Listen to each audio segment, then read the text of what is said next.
avec nous sur Radio J. Dans quelques instants, Christophe Barbier et son invité Sylvain Maillard, président du groupe Renaissance. Bonjour messieurs. Bonjour Ilana. Bonjour. Et oui, on va parler remaniement ministériel, départ d'Elisabeth Borne. Mais avant, comme chaque matin et comme chaque mardi matin, c'est Annabelle Nakache tout en bleu. Bonjour.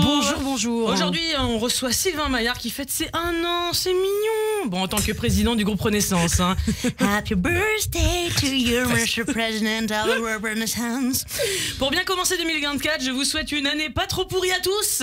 Et surtout la santé, parce qu'on n'a pas assez de médecins pour tous nous soigner. C'est janvier, c'est le mois des résolutions. Si vous savez pas quoi choisir comme objectif qui sert à rien et que vous ne respecterez pas, demandez à l'ONU. Les résolutions, c'est leur truc. Ils en pondent toute l'année, mais surtout pour les autres. Hein. Par contre, Monsieur Maillard, ici présent, lui a fait adopter une résolution honnête et utile qui considère l'antisionisme comme de l'antisémitisme, et on le remercie parce que depuis, il me semble qu'on en a plus que jamais besoin. Hein. Alors moi aussi, hein, j'ai plein de résolutions pour les autres cette année. Par exemple, pour mon chéri qui me répond au téléphone parce que j'arrive jamais à le joindre quand c'est urgent, et qu'un jour je vais lui faire croire que sur son répondeur que je fais une crise cardiaque. Pour ma belle-mère, qu'elle arrête de me faire croire que chacun de ses appels est urgent parce qu'elle arrive toujours à me joindre et qu'un jour à cause d'elle je vais avoir une crise cardiaque. Pour les LFI, qui se trouve enfin un vrai projet politique. Pour les antisémites, qui se trouve enfin un vrai projet tout court. Et pour moi, que je prenne de l'avance pour écrire mes chroniques. C'est ce que j'ai fait hier, figurez-vous. Ma chronique, elle était prête. Hein. Et là, qu'est-ce que j'apprends? Comme je l'avais prédit avant les vacances, remaniement. Pour bien commencer 2024, Manu me fait faire des heures supplémentaires. Bravo. Hein. Donc Babette s'en va de l'Elysée. Après avoir été invité à partir, hein. C'est ça qui est traite chez les premiers ministres. Hein. On dirait la fin d'une relation amoureuse, hein, où le type commence à mater d'autres filles un peu plus jeunes pour lui signifier qu'il faut y aller maintenant, madame. J'imagine la scène, Manu accoudé à son bureau monumental en plaqué or qui fredonne. C'était bien, chère Babette, que t'aies fait voter la retraite à coup de 49.3. Babette, c'était bien que tu t'entêtes. Immigration et dette, t'auras tout fait passer, maintenant je te jette. Alors on va découvrir qui est le successeur. Fumée noire, fumée blanche, Abémousse, Babette. Et Manu, je n'entrerai plus jamais à Matignon. Dis-moi qui me remplacera, et Manu. Mon intuition me dit que le Premier ministre a peut-être le prénom d'un ange. Faut croire que la pause hivernale était bénéfique pour se remettre en question. Hein. Moi j'en ai profité pour me lancer des challenges.